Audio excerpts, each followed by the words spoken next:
Et bonjour à tous, ici Pierre Verret, analyste technique pour Active Trades. Encore une fois très content de vous retrouver pour ce nouveau briefing quotidien. Nous sommes aujourd'hui le jeudi 29 novembre 2018. Aujourd'hui nous allons bien évidemment essayer de débriefer, regarder un petit peu l'effet qu'a eu le discours de Jérôme Powell à la Réserve fédérale américaine hier. Un discours qui change un peu de ton par rapport au précédent. Nous allons décrypter tout ça ensemble comme d'habitude.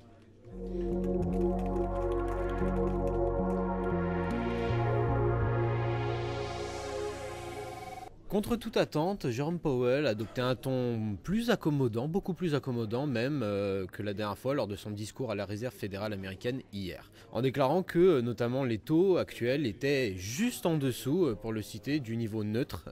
Il a immédiatement envoyé le dollar US 80 pips plus bas, les investisseurs ayant été pris par surprise. Je rappelle que lors de la dernière réunion de la Fed, Jérôme Powell avait déclaré que justement les taux étaient encore assez loin, relativement loin même du niveau neutre, et c'est d'ailleurs ça qui, semble-t-il, avait déclenché le fameux octobre rouge qu'on a pu voir sur les marchés. Donc cela a également eu un effet bien évidemment immédiat sur les marchés actions qui se traitent majoritairement à la hausse ce matin, enfin au cours de cette matinée. Les titres européens étaient particulièrement haussiers aujourd'hui alors que les investisseurs digèrent les dernières améliorations dans l'affaire opposant l'Union européenne à l'Italie. Il semblerait effectivement que l'UE soit plus encline à donner à l'Italie un peu plus de temps avant de déclencher la procédure EDP, Excessive Deficit Procedure en anglais, selon La Repubblica, le journal italien. Un petit mot sur les marchés. Alors tout d'abord on va essayer de regarder un petit peu ce qui se passe du côté du DAX. Le DAX qui se maintient au-dessus de son gap haussier de plusieurs dizaines de points qui avait été enregistré quelques jours auparavant, au début de la semaine pour être tout à fait exact. Alors on est face à un indice qui se traite toujours à l'intérieur de son range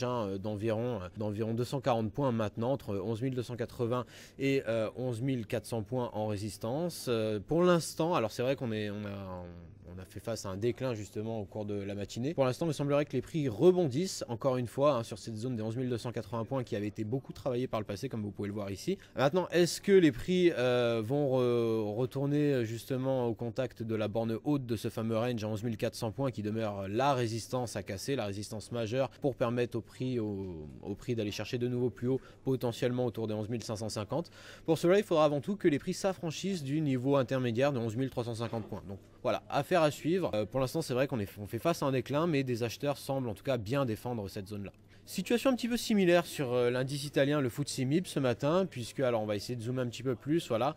On retrouve un petit peu le même range, on était face justement à un gap de 360 points qui avait été enregistré hier, sur la journée d'hier à l'Open. Et depuis, les prix se maintiennent justement sur cette zone-là. Alors le marché avait ouvert ici ce matin, sur la borne haute à 19 300 points. On se traitait légèrement en dessous, et puis voilà, la présence de vendeurs est venue torpiller un petit peu les prix qui à l'instar du DAX, rebondissent en tout cas sur leur zone support post-gap, j'ai envie de dire, une zone support qui est située pour l'indice italien autour des 19 060 points. Alors maintenant voilà, reste à savoir si là encore on a une zone de résistance intermédiaire située à 19 185 points qui, si elle venait à être franchie, pourrait permettre au prix de retourner au contact des 19 300 points. Et enfin je voulais terminer par l'euro-dollar, une paire Forex, l'euro-dollar que j'ai eu l'occasion justement d'étudier en webinaire hier. Alors c'est le graphique vraiment qu'on avait fait hier sur la session du webinaire. Je ne l'ai pas touché depuis. Comme vous pouvez le voir, on avait de nombreux niveaux de résistance qui ont été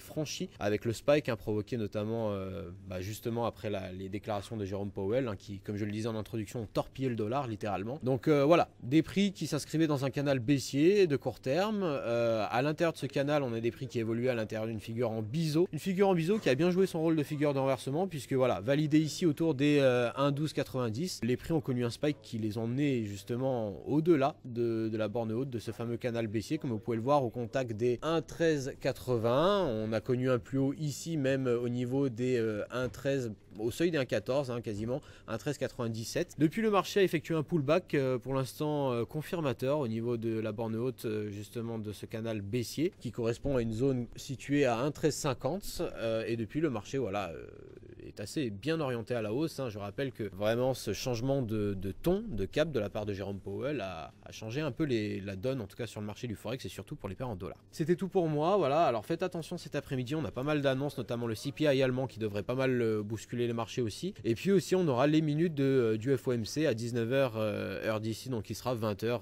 à Paris. Donc faites attention pour ceux qui font de l'overnight et qui tradent dans la soirée aussi. Faites attention à vous, bon trading et bon courage.